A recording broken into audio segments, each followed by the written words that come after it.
유도선 목사입니다. 어려운 시기에 오늘도 하나님의 말씀을 통해 힘을 얻고 더 얻으시게 되기를 바랍니다. 오늘은 하나님의 구원계획 128번째 시간으로 사도행전 중에 증인의 자격인 성령과 권능에 관해서 말씀을 드리겠습니다. 여호와께 물으라. 여러분 앞에 문제를 제기합니다. 하나님, 오늘날 사도행전적인 역사가 정말 그립습니다. 주님은 증인의 자격으로 오직 성령이 임하시면 권능을 받고 그리고 내 증인이 되리라 하셨습니다. 사도들에게는 그러면은 성령과 권능이 언제 주어졌습니까? 주님 당시입니까? 아니면은 오순절 이후입니까? 저에게도요 성령과 권능이 주어졌습니까? 제게도 증인의 자격이 있습니까? 너희가 권능을 받고 하신 이 권능이 무엇을 의미하는지 좀 알고 싶습니다. 자세히 좀 깨닫게 해 주십시오. 이것이 우리가 오늘 말씀을 대하면서 여호와께 물으라 입니다.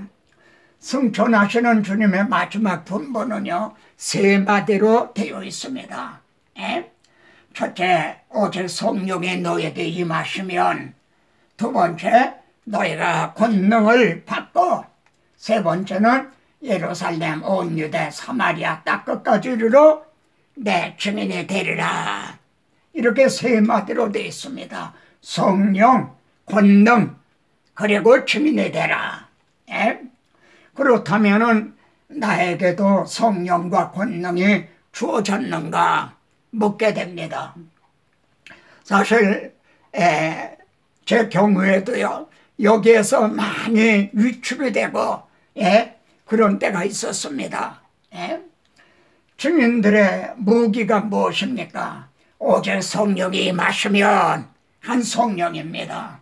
오직 성령이 너에게 임하시면 내 증인이 되리라. 이 말씀을 마치시고 그 제자들이 보는 앞에서 주님은 승천하셨어요. 왜 승천하셨습니까?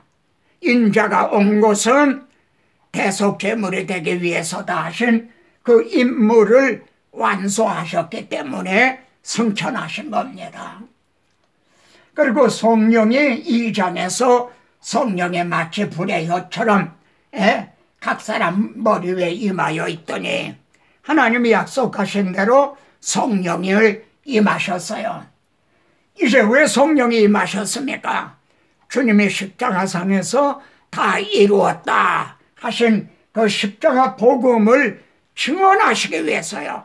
그러니까 임무 교대가 이루어졌다는 이 점을, 이 구속사적인 이 맥락을 좀 붙잡으시기 바랍니다. 증인들의 무기가 무엇입니까?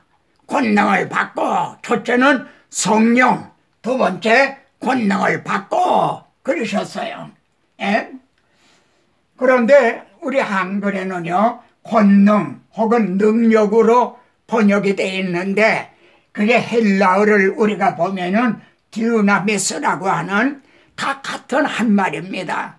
그 말을 이제 그 주제에 따라서 권능으로 혹은 능력으로 이렇게 번역이 되어 있습니다. 그런데 우리는 권능, 능력 하면은 예수 그리스도 이름으로 일어나 걸어라 한 나면서 안절백이 된 사람을 이제 고쳐준 이런 기사 이정만을 우리가 생각을 합니다. 그런데 성경은요 이 복음은 하나님의 능력이 됩니다. 근데 이때에도 능력이라는 말이 이제 듀나미스입니다. 같은 단어예요. 권능과 같은 단어입니다. 그러니까 복음은 모든 믿는 자를 구원하시는 하나님의 능력이 된다. 권능이 된다. 그래서 우리가 복음을 전할 때요 말로만 전해지는 게 아니라 능력과 성령과 큰 확신으로 임한다. 근데 이때 능력이라고 한 것도 같은 두나미스인 거예요. 예? 이 점을 여러분 확신하시기 바랍니다. 예?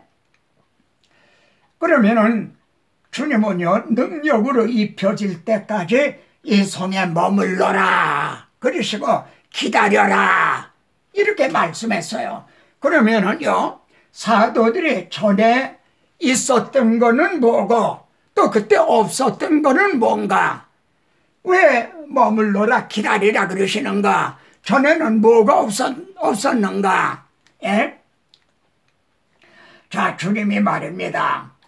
12 제자들을 파송하실 때 말이죠, 귀신을 쫓아내며 모든 병과 모든 약한 것을 고치시는 능력을 주셨어요. 그러니까 제자들이 전에도 주님 당시도 이 능력이 있었다는 거죠. 예? 그리고 이제 파송하시면서 말이죠, 하신 말씀이 너희가 대답할 말을 걱정하지 말아라. 너희 아버지의 성령이 이제 그때마다 이제 생각나게 하시리라. 그러니까 귀신을 쫓아내며 이 복음을 전하고 할 때도요, 이 사도들에게 성령의 역사가 함께 하셨다는 것을 우리가 이제 알게 됩니다. 그러면은 그들에게 없었던 거는 뭔가? 왜 기다리라, 왜 머물러 있어라 그러시는가? 오순절 전에 없었던 것이 무엇입니까? 여기 잘 보십시오. 이게 예수께서 아직 영광을 받지 아니하셨으므로, 이게 무슨 뜻입니까? 우리 주님이 십자가 고난을 받으시고 죽은 자 가운데서 부활하시고 승천하셔서 하나님 우편에 앉아 계시는 그 영광을 받지 아니하셨으므로, 성령이 아직 그들에게, 제자들에게 계시지 아니하시더라. 예? 성령이 아직 그들에게 계시지 않았다. 그러니까 오순절에 성령이 오셨잖아요. 그 성령은 영원토록 함께 하시는 성령입니다. 또 너희 속에 계시겠습니다 한 성령입니다. 근데 주님 이제 당시에 제자들에게 있었던 성령은 사울왕에게 성령이 떠나시고 한 것처럼 이제 영원히 함께 하시는 그런 성령이 아니셨다. 요 점을 좀 구분하시기를 바랍니다. 성령이 아직, 예수님께서 아직 영광을 받지 않으셨기 때문에요. 또요, 예수님께서 말이죠, 아직 영광을 받지 않으셨기 때문에 십자가에 부활 승천을 하시지 않았기 때문에 제자들에게 뭐가 없었습니까? 십자가 복음도 아직 그들에게 없었다 이 말입니다. 주님의 영광을 받기 전에는, 받으시기 전에는 그들에게도요, 십자가 복음이 없었어요. 영원토록 함께 하시는 성령, 우리 속에 내주하시는 성령, 그리고 그 성령 이제 복음을 증언케 하시는 이 십자가 복음도 그들에게 아직 있지 않았다. 이해가 되십니까? 예? 그들에게 전에 있었던 것은 뭐고 없었던 것은 무엇인가? 자, 성령과 권능을 받은 증인들이요, 그러면 증언해야 하는 내용이 무엇입니까? 뭘 증언해야 되는 겁니까? 우리 형제들이 어린 양의 피와, 계시록에서는 이렇게 말합니다. 우리 형제들이 어린 양의 피를 증언했다는 거예요. 십자가 복음을 증언했다는 거예요. 사도들이요, 주님 공생애 때도 다니면서 복음을 전했다. 복음서에 그렇게 기록이 됐어요. 그러나 십자가 복음은 그들에게 그때 없었어요. 어린 양의 피, 이건 없었다 이 말이에요. 이해가 되십니까? 근데 그걸 증언함으로, 뭘로 증언합니까? 입으로 증언하는 거예요. 입을 벌려 증언하는 거죠. 그렇게 증언함으로 이겼다. 근데 여러분 여기서 대적을 보세요. 우리들의 대적이 뭡니까? 우리가 싸워야 되는 대적. 그게 계시록 16장에 분명히 나와 있어요. 개구리 같은 더러운 영이 우리의 대적들의 말이죠. 용의 입과 짐승의 입과 거짓 선지자의 입에서 나오니 입에서 나온다는 거예요. 뭐가? 더러운 영이. 이거 그럼 무슨 뜻이 됩니까? 영적 전쟁은요, 입을 가지고 싸우는 거예요. 그리고 입에서 진리의 말씀, 생명의 말씀이 십자가 복음이 나오느냐, 아니면 오늘날 무리를 일으키고 있는 신천지와 같은 비진리가 나오느냐. 진리와 비진리의 싸움. 그리고 성령과 성령이 임하시면 한 성령과 악령의 싸움인 거예요. 여러분 신천지가 말로만 저토록 저런 일이 일어납니까? 그들의 말과 함께 악령이, 더러운 영이 역사하는 거예요. 이 점을 우리가 정말 명심해야 되겠습니다. 사도행전은요, 이제 중심점이 하나님 나라로 시작해 하나님 나라로 마친다.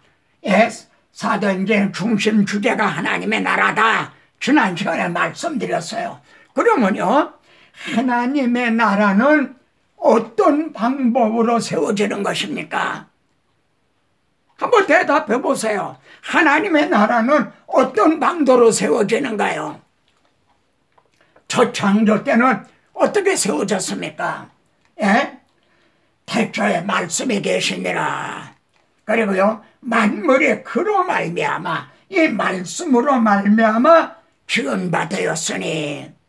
그래 창세기 1장에 보면 하나님의 가라사대, 하나님이 이르시되 전부 말씀으로 창조가 됐어요. 첫 창조가 말입니다. 그러면은 재창조는요, 재창조도 말씀으로 세워져요. 우리 주님이 말이죠, 말씀에 육신을 입고 오셨어요. 그리고 죽으시고 부활하셨어요. 대속 제물이 되주셨어요. 그래서 생명의 말씀, 복음을 우리에게 주신 거예요. 이 생명의 말씀으로 이제 재창조는 세워지는 거예요. 이해가 되십니까? 아멘입니까?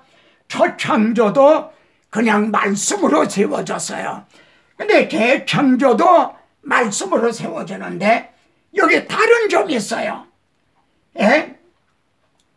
재창조 때는 그냥 말씀이 아니라 말씀이 육신을 입고 오셔서 우리 죄를 위하여 죽으시고 부활하신 십자가의 복음, 그 생명의 말씀으로 이제 하나님의 나라가 세워지는 거예요. 이 점을 정말 그리스도의 주민들은 명심을 해야 됩니다. 제자들의 의문, 내게 주님의 현답이 있어요. 주님이 부활하신 후인데도요, 제자들이 말이죠, 주께서 이스라엘 나라를 회복하심이 때입니까?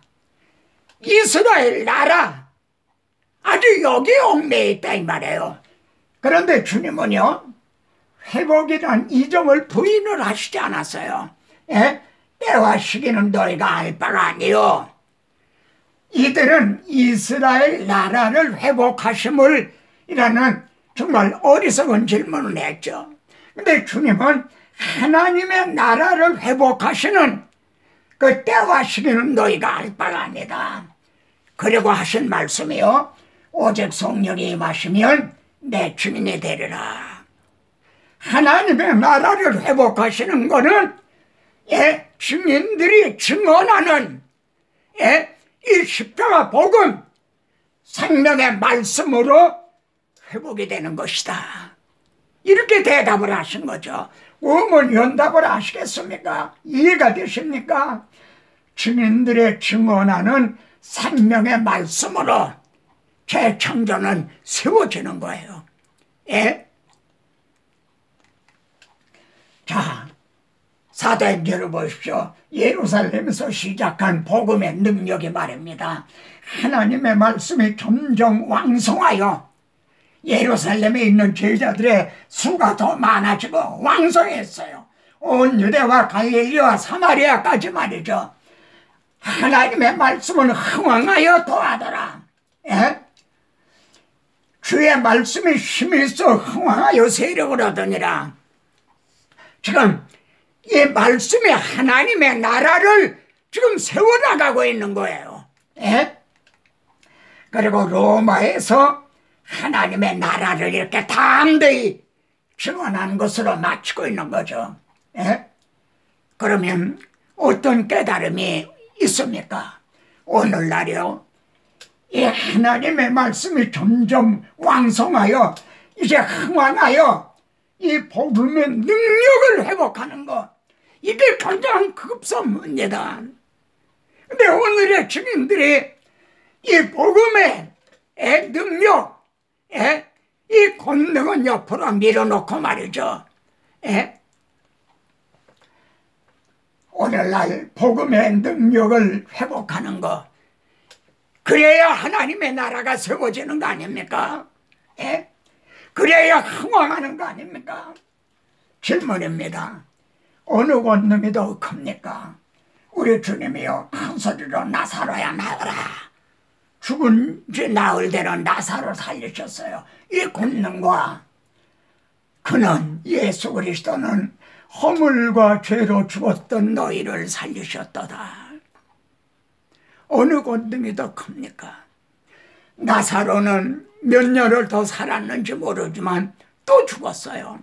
그러나 허물과 죄로 죽었던 그가 거듭난 생명은 영생을 하는 거예요.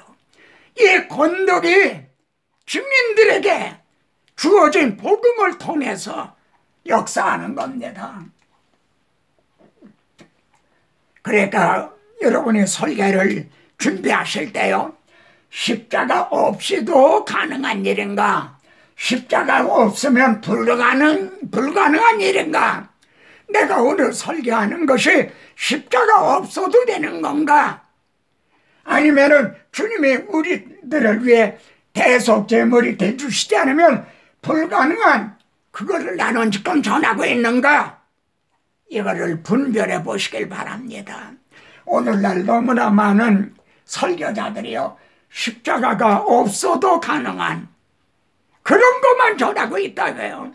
그것으로는 하나님의 나라가 세워지는 게 아닙니다. 허물과 죄로 죽었던 심령들이 살아나는 게 아닙니다.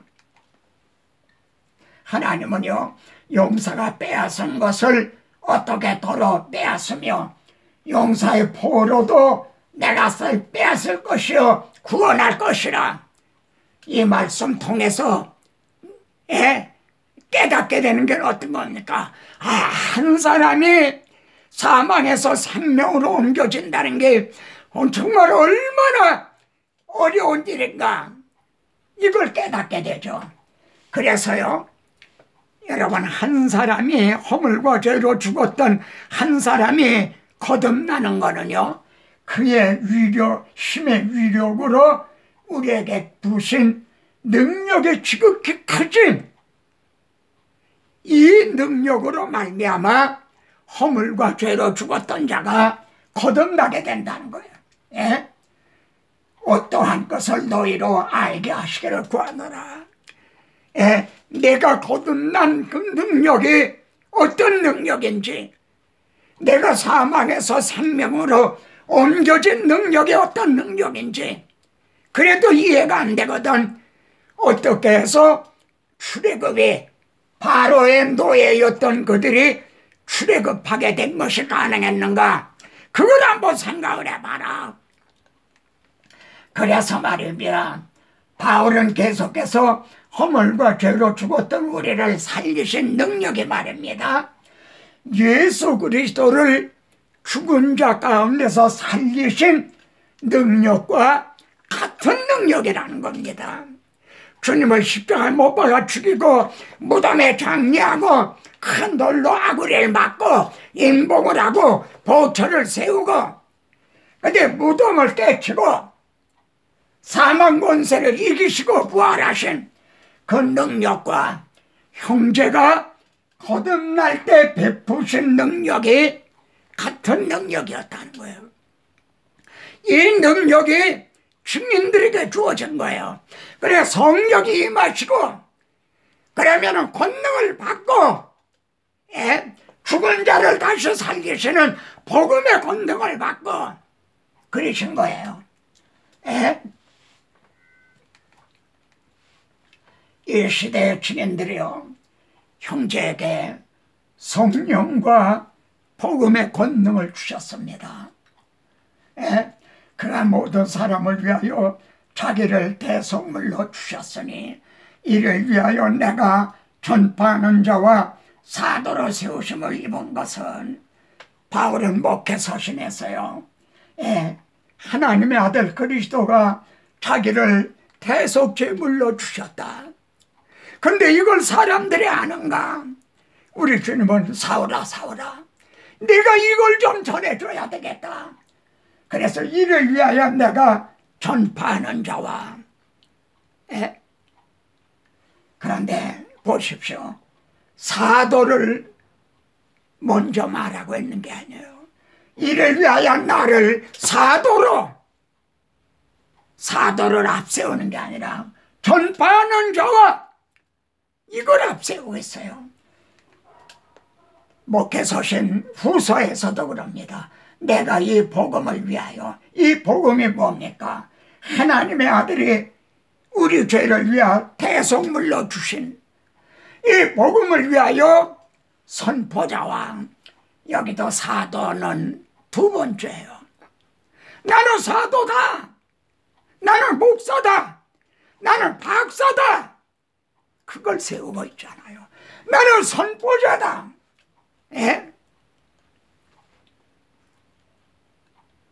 이 시대는 우리가 복음의 능력을 선포하는 자를 세움을 입었다는 것, 이 점을 좀 정말 망각하지 말아야 되겠습니다. 마지막으로 이 말씀을 우리가 각성하자는 뜻에서 다시 한번 전합니다. 하나님께서 에레미야 선지자에게 이렇게 말씀합니다. 내가 만일 돌아오면, 여기 내가 한 건 에레미야입니다. 내가 만일 돌아오면 내가 너를 다시 끌어 내 앞에 세울 것이다. 내가 만일 헛된 것을 버리고 귀한 것을 말한다면 너는 나의 입이 될 것이라. 하나님의 나라를 세우는 너는 나의 입이 될 것이라. 그들은 내게로 돌아오려니와, 여기 그들은 교회 밖에 있는 사람들이 아닙니다. 교회 안에 있는 당시에 많은 거짓 선지자들을, 그들은 내게로 돌아오려니와 너는 그들에게로 돌아가지 말지니라. 형제에게 성령이 임하시고 능력이 주어졌다는 그런 확신이 있습니까? 아멘입니다.